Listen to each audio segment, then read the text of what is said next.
Hi guys, many of you know me already, but for those who doesn't, my name is Anastasia. I am Russian, living in Sao Paulo, and I do two things.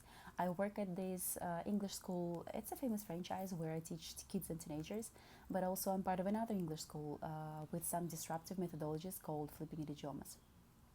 And with this goddamn lockdown, we are kind of forced to change the ways we're teaching because we cannot physically go to the classroom anymore. We cannot be there for our students. So, but there are other ways to be there for your students. And while I see some of my friends being like extremely digital and easy to adapt to the whole thing, I see others who struggle a little bit with this new reality and struggle because they do not know where to even start teaching online. And personally, like as a human, as a teacher, as a friend, I was a bit concerned about some of people I know who might lose some of their private students because they do not know how to adapt to this online teaching reality. So I was thinking of recording this video with some like very simple basic steps you can take to start teaching online. And the first one I wanted to talk about is Google Classroom. Many of you might have heard about this platform already, but for those who doesn't, it's basically a platform for you to organize the communication with your students. It's a way for you to assign homework, to evaluate homework, to give marks to your students, and in general, keep in touch, organize your lessons a little bit, organize the structure of your course. Google, as you know, has got like a zillion of different products, and some of them will be somehow connected to the Google Classroom, but the ones we're talking today is this one.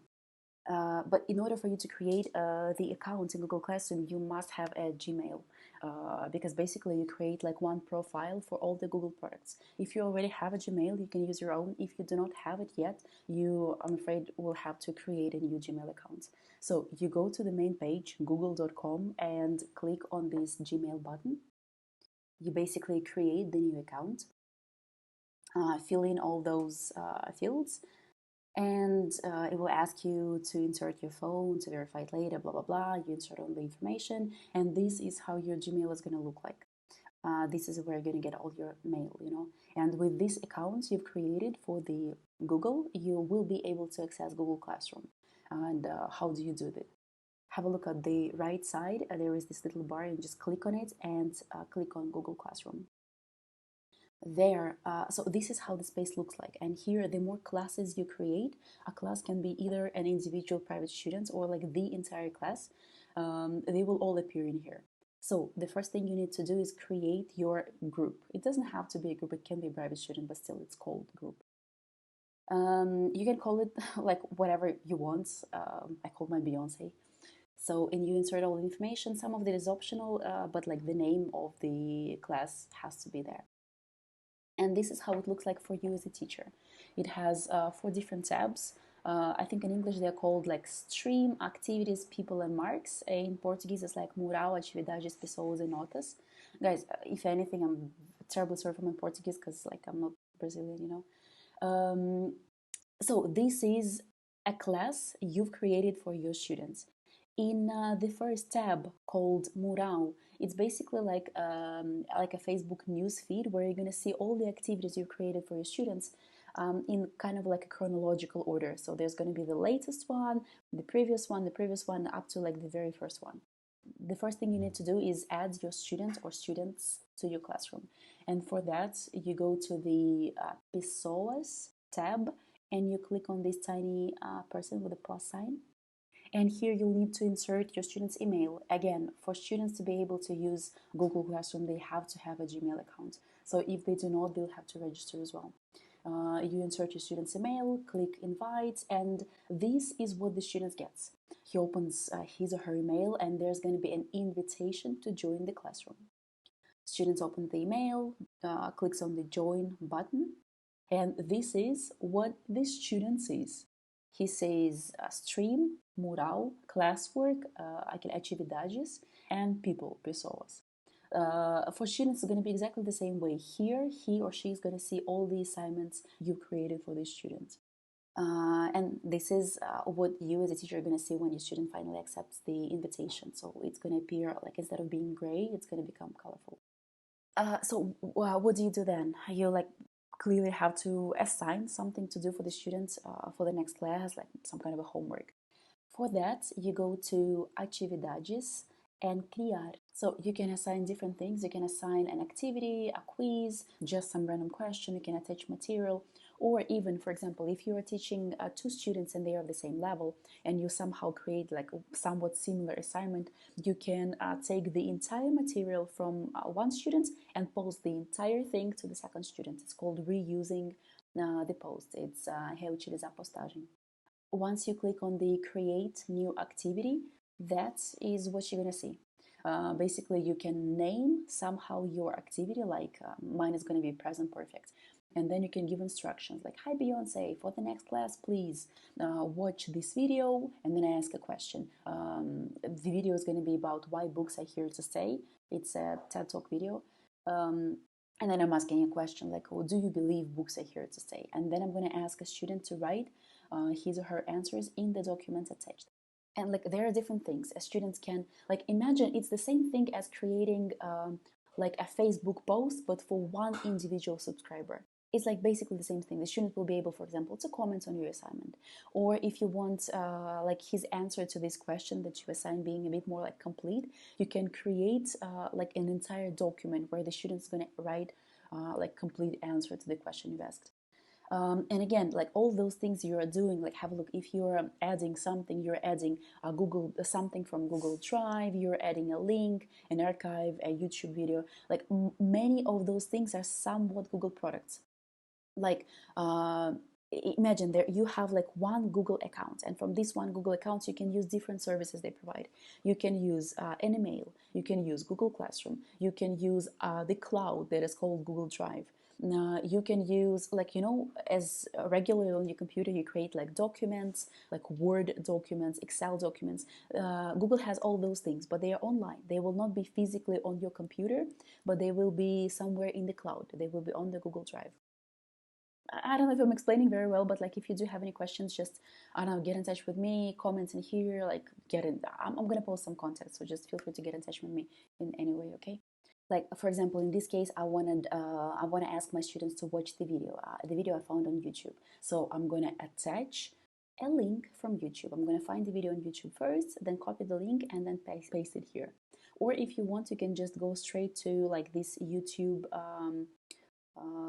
button. I don't know in the drop down box, but it's just a bit less like intuitive on how to find videos there. I mean, it's your choice.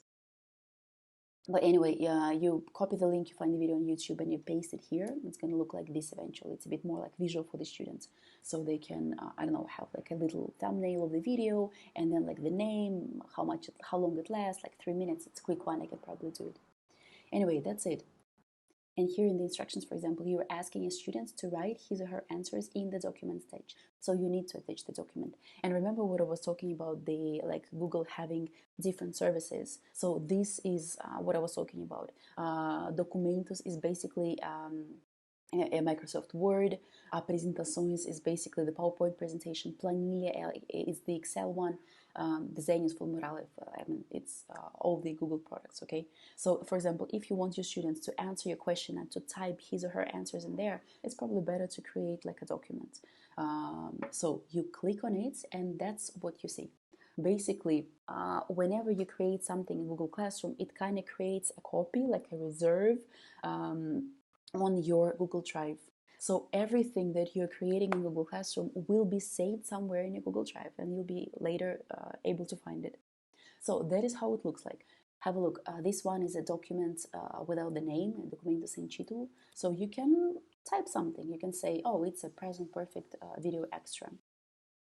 And if you share this document with your students, he or she will be able to type answers there and you will be able to visualize it because it's like a document that everybody who is part of this document can see. For example, if you and the students open it at the same time physically, like everybody opens it at 5 o'clock, then you will see the alterations, like what the student types in there in real life, because Google Documents, like they update it every like milliseconds, whatever. So whenever your student types his or her answers there, the document is automatically saved. So like a second later, you can already see what he or she has written in there. And then you've created this document, you attached it to your post, to your assignment, and then it depends on how many students you have in your classroom. If you have one student, fine. If you have many, you can even create a copy for each student in here, fazer uma cópia para cada aluno. And obviously, like visual, make students be able to make some changes to this document. In order to do that, you need to allow your students to make changes in this document. So please do that. Os alunos podem editar o arquivo. Because like you have two options. You can either post a document just for them to see, or you can post a document for them to type something in there. If you want to allow your student type something in there, you need to give them an access for those like alterations for editing. And then on the right side, like there are some things you as a teacher might need. For example, if you have a big group, you can assign it to only the students you wish to assign, or to everybody. You can choose that. And then you can even insert a deadline when you wish your students to have completed this assignment, you know. For example, you can choose it for next Friday, 11 o'clock. And the tópico, the tag, is basically like if you create 5 different assignments and they're all related to something, it's nice to create this topic. For example, we're studying unit 1 of the book, and I'm going to give, I don't know, four classes in for the first unit. So I can join all those 4 classes in this one topic. So later it would be easier for you and for students to find, for example, all the activities from unit 1, all the activities from unit 2, and so on. And after you've completed that, you have like a few options. You can either post it immediately, or I don't know, if you're creating like an assignment at 4 a.m. and you're a bit ashamed of posting it right now, you can schedule it to be sent later, like, I don't know, working hours, 8 o'clock. Here is how you schedule your assignment. You can choose like the day, the time, and just click on programar. And then the assignment will be sent automatically to your students. You don't need to do anything. You don't need to be connected to internet, like nothing at all. Just like click on programar and forget about it, and it's going to be there. So once you've scheduled your assignment, you're going to see it in kind of like gray in the activities, and once it's posted, it's going to become colorful, like this, for example. And also, so again, as all the Google platforms are kind of connected, this Google Classroom is connected to the email, because students receive notifications when you've posted something, when you've corrected something. It's also connected to their Google Calendar. So for example, if your student naturally uses his Google Calendar, he will also see that, for example, he's opened his phones, and there is like, I don't know, dentist appointment at 10, and there's a deadline for my English assignment at 11. On the computer, on the PC, laptop, whatever, it's going to look like this. For example, on Sunday the 29th at 11 o'clock, there's a deadline for handing in your English assignment. Also, whenever you're creating something in Google Classroom, as I told you before, that it kind of automatically creates like a folder, these same documents in Google Drive. And that is how it looks like. So basically, this is me as a teacher. To be honest, students probably going to see the same thing. Basically, when you click on this button, Pasta da Turma no Google Drive, you're going to see this. And it's like, imagine like your regular desktop. You can organize it in a different way. You can create folders, you can join different documents in folders, you can change the name. I mean, you can do exactly the same thing. It's a bit more complicated. There is a lot of like, I don't know, click on the right button thing, but I mean, it's still there. Coming back to the Google Classroom, like remember there was mural, atividades, pessoas, and notas. It's very useful, especially if you have a big group, because once you click on notas, you're going to see all your students listed in there and all the assignments you've posted. For example, now we see that students, Anastasia, who's actually Beyonce, you know, she has not handed in her present perfect assignment yet. When you as a teacher post an assignment, the students receive a notification at his Gmail account like this: new assignment, present perfect. And student clicks on the letter and sees this: hi Beyonce, for the next class please da da da da da. And then you open the assignment and see this. Once you click on the assignment, you're going to see the instructions and all the documents attached. And then the student is going to read the instructions. Okay, first thing, I got to watch the video, and then I have to answer the questions. So supposedly I have already watched the video. It's a YouTube. There is nothing at all. You click on the link, it opens the new window with the YouTube video. That's it. And okay, now I want to answer the question if I believe books are here to stay. So as a student, I click on this Google document I see, and this is how it looks for me. So here I can type my answers. For example, oh, I believe books are here to stay because da da da da da. That's it. You do not need to save anything because it's saved automatically, nothing at all. You just close it. But also, like, I'm a very proactive student, so I want to do something else. I want to, I don't know, give a deeper response to something. I found a different, I don't know, video I think is interesting, and I wanted my student, my teacher to see it. I want to create a different document, whatever. Students are allowed to do that as well. So if like this is what a student sees, you go to the right side and you can add or create a new like file, document, whatever. For example, in my case, I want to create a different document, okay? So I click on create a doc, and this is what I see. Here I'm gonna write to my teacher, reasons books are here to stay. 1, 2, 3, 4, 5, da da da. Then I turn in my assignment. Basically, now it's like you consider the homework done, but you haven't yet handed it into your teacher. So you need to click on the hand in button so the teacher will know that you've completed everything. So a student clicks on the hand in button, and that's it. The teacher will receive a notification that Beyonce has handed in her assignment. And that's it. As a teacher, I go to Google Classroom, I click on the post, and I see, oh, Beyonce, who is somehow is called Anastasia, has handed in her assignment.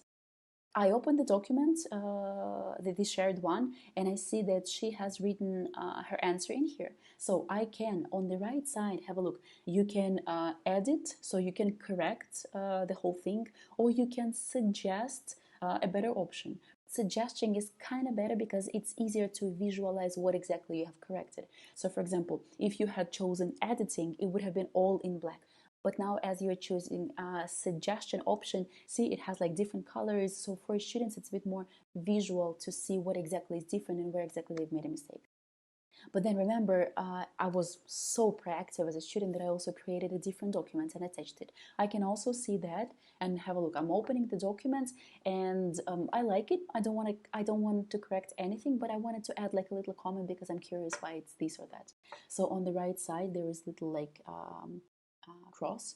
You click on the cross and you type your assignment. Like, how do you know that? Again, students receive all the notifications about all the corrections, about all the alterations you made to their assignment. But also, guys, I'm not talking about all the functions because like there are a zillion of them, and just I don't want to be overwhelming. It's like the bare minimum right now, like you need to know to give classes online. But like just feel free to click on every button, like explore it. If you want to create like a test classroom and like test all the features, feel free. It's, I mean, there are so many things. I don't, even I don't know them all, you know. So that's it. You've evaluated your student's assignment and now you have to give it back. So, for example, I'm going to give it back. I'm going to devolver. And I also want, I don't know, I'm being positive. I want to say, great job. So you can write a little comments in there and also like post your comment. Once you've evaluated the assignment, the student is going to receive a notification marked that he has received a mark. He has received a nota. So he or she can go there and check what his or her mark is. Guys, again, there are so many things about Google Classroom. I'm not being an expert in this. I'm just being like a friend, a teacher, helping people I know to work with the Google Classroom. So those people already know my WhatsApp, my phone number, email, whatever. If you want, feel free to share it. You can also add me on LinkedIn, and I mean, I'm there at all times. That's it. If you do have any questions, like I'll probably be posting this video on YouTube for an easy access. So if you do have any questions, like comments in there, or just send me a WhatsApp, whatever you feel like. And take care, stay safe, stay home, wash your hands.